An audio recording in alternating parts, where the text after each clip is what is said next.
exploration. We might not arrive at the solution, but arriving at the solution is not necessarily the goal. The journey is the goal.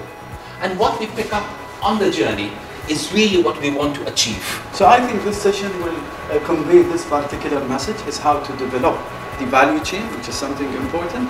I think you have also to look at Dubai positioning nowadays in terms of the new innovative projects that sat by our leadership here. The last one may be 10X, which is Dubai 10X, where the government is looking to put Dubai 10 years ahead.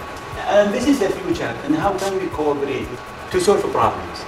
And we're talking today about these platforms. We're touching food, and there is a lot of wasted. When we go through the supply chain, there is a lot of waste goes. Time, efforts, energies. By streamlining the supply chains, a lot of saving will be happening. In preparing for this, and then in being here, which is really how amazingly dynamic this city and this country is. The notion of a 10X, and not just the words about a 10X, but the expectation, the real expectation and the credible expectation that Dubai will deliver on the 10X is a really powerful model for us. Something that we can learn a lot from and are learning a lot from. We know that every industry is moving into the digital economy. We don't know how, in many cases, but we know it's going to happen, just unambiguously. And it doesn't matter whether it's taxis that are being disrupted, or hotels that are being disrupted, or trading that's being disrupted, or food that's being disrupted, things will be disrupted. And we have a choice. We can view it, for those of us in any sector, we can view it as a threat, and we can hunker down and try to live through and hope that we retire before it really affects us. Or we can embrace it and treat it as an opportunity. And in this country, I don't have to make the point about opportunity. This is a country that has embraced opportunities over the last 70 years in an astounding way. And it's one of the forefronts of being able to take advantage and drive forward with the digital economy. And the power of the digital economy, of course, is that it offers us opportunities to create new customer value. The largest brand name in the market is one which owns the maximum amount of customers. And how do you own the maximum amount of customers today is in terms of showing the value that you could create for this customer. And the whole concept of any of these top 4 players that you've listed here, the whole concept about the way in which they've approached the whole problem is about seeing how could they start serving 1 billion customers and above. There's a really significant amount of value that's lost in the industry currently. We're talking about the supply chains, right? Looking at inefficiencies, there's lack of transparency and waste. And how can we deal with that to ensure that this industry can set the standard in the region, be a major player in the world, using data, being innovative? In order to differentiate, the first thing we looked at is establishing UAE as a big data artificial intelligence player in the food and beverage industry. And this is using machine learning and AI tools to really derive the key insights that you would get through the platform. What we did is identify, once you have this big data platform established, you can use that to streamline payment methods, to communicate across manufacturers. So it would help establish this huge idea around UAE being the big data leader in the space. Where can the municipality as well as the Prime Minister's office kind of help and influence in this? And so some of it is around potentially influencing policies or term processes, defining potential alternative usages for the wastage, also creating benchmarks for the supply chain. Looking at the retailer, I think that the key thing for them is having the right product at the right place at the right time.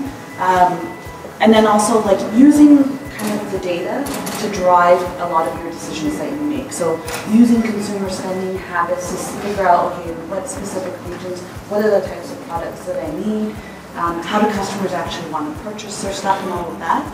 Everyone seems to have their priorities and wants to take that to the forefront. Everyone wants to essentially win with the loss of someone else, but that is essentially the wrong frame of mind for looking at this. And as Professor Mitchell mentioned earlier, the concept of this is to frame what this platform would be as an aggregator so that everyone can actually benefit from it.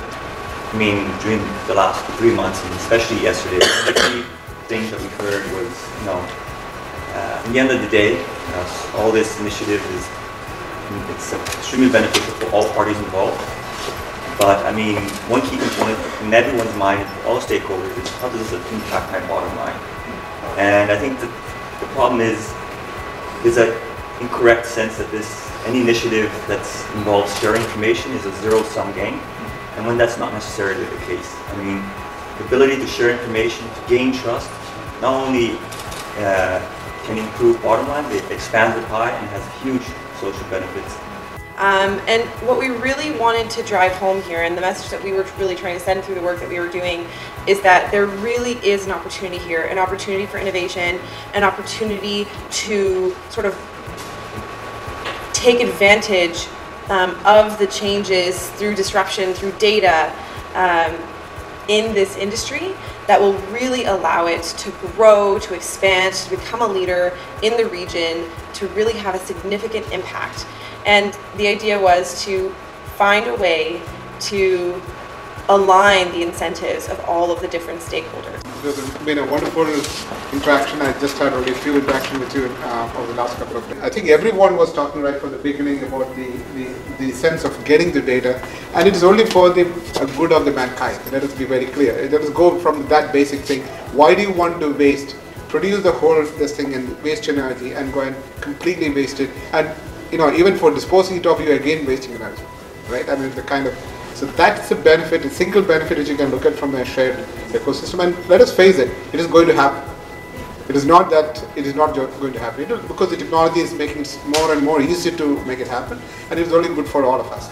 So that's the point, and whoever can take the first initiative is going to lead the opportunity. And this opportunity to work here in Dubai with a dynamic, thoughtful, aggressive, ambitious group of people for us to both to learn from you, and I hope to actually help, is what I believe universities are about. And ultimately what I believe businesses are, and not just our businesses, our societies are about. And I'm going to articulate the need to have really open societies. That there's a risk right now, frankly, that we clunker down and try to be little countries hiding from other countries. And we will kill ourselves as countries and as the world and as individuals if we do that.